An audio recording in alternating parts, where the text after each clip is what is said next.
And welcome back to America Decides. Voice of America will carry programming from One America News. That's a far-right television outlet widely known for promoting President Trump's false claims of 2020 election fraud. Senior advisor to the U.S. Agency for Global Media, that's Kari Lake, wrote in part on social media last night that, quote, "I don't have editorial control over the content of VOA programming, but I can ensure our outlets have reliable and credible options as they work to craft their reporting and news programs." So for more on this and more political news of the day, let's bring in our panel. Lance Trover formerly served as a spokesman for the 2024 presidential campaign of then North Dakota Governor, now Interior Secretary Doug Burgum. That's a mouthful of a title for you. And Jim Kessler was the legislative and policy director to Senate Minority Leader Chuck Schumer. Gentlemen, great to see you both. We really appreciate your time today. A lot to get into, but I want to start with this news of a lot of America's going on right now, but essentially VOA has been disbanded essentially, and Kari Lake is saying Voice of America is coming in. Lance, what do you make of all of this? What does this mean?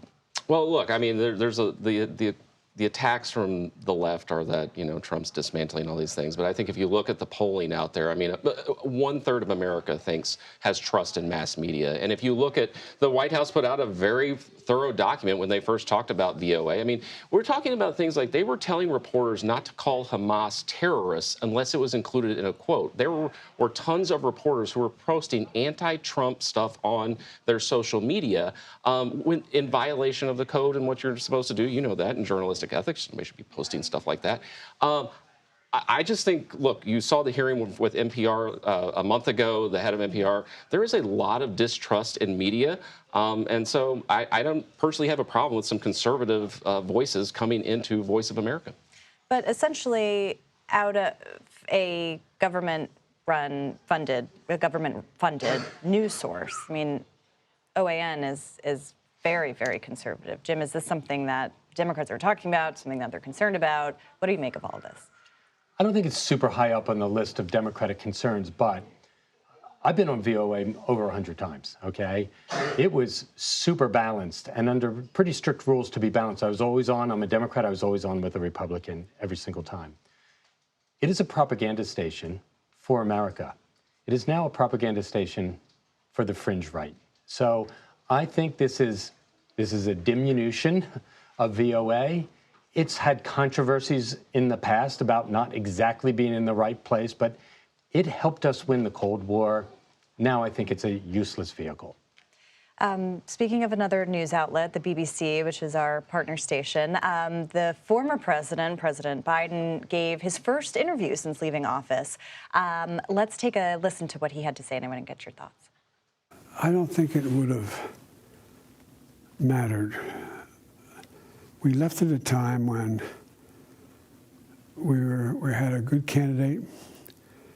She was fully funded.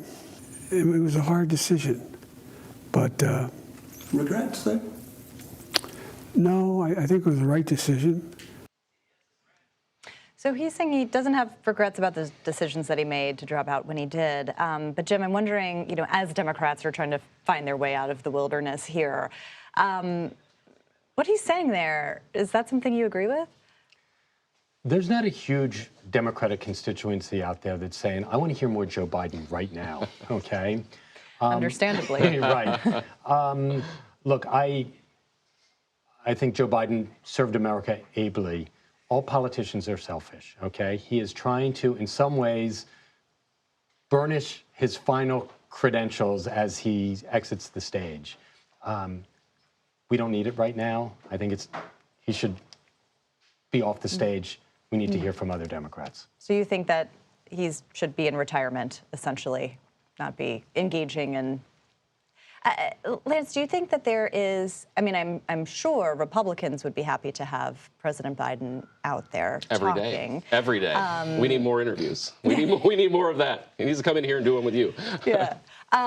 Just listening to that, I mean, do Republicans take anything away from that, anything new? I mean, this is something that they've been saying for a long time.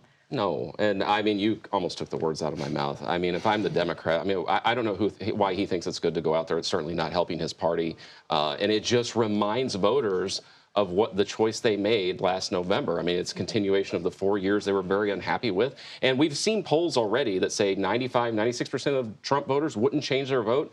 You put more of Joe Biden out there, it's just going to reinforce that. I mean, to your point, we have a lot of polling in this first 100 days of this administration. The president's numbers have certainly dropped, especially on the economy, which used to be kind of his bread and butter. But Democrats' numbers are not improving. And I'm wondering why you think that is. You know, people may be dissatisfied with Trump, but it doesn't appear, at least yet, that they're looking to Democrats either. Right. So I'm not alarmed right now that Democrats' numbers have not improved, because I think there's a long debate that Democrats need to have internally to become a compelling, not a repelling party again. And that will mostly happen when we go through a presidential nomination. So you can win a midterm. You can do awfully well in a midterm without having super high approval rating of yourself. It's really about the president. So I am much happier that President Trump's approval ratings has dropped a net 14 points since his first days in office. I do think he is setting himself up for a very bad midterm, regardless of how people feel about Democrats as a party. And quickly, I mean, history shows that that is traditionally the case, that we saw it with Biden even, that it's a backlash against the party in power. Do you think that's a similar dynamic now? I mean, the map does look difficult for some Democrats. I think 108 days into this presidency, it's hard to tell. And that number I mentioned a while ago, 95, 96% of people would not have changed their vote. I think he has a pretty good foundation out there. Approval ratings are going to ebb and flow based on kind of the moment and where Americans are. If he starts getting some of these trade deals done and we see some more action and the uncertainty kind of levels out, I'm not convinced that it's all lost for Republicans just because of history. An eternity will have happened between now and the next midterm, but I'm sure we will talk to you both about it very often. Thank you both so much for being here. We appreciate it.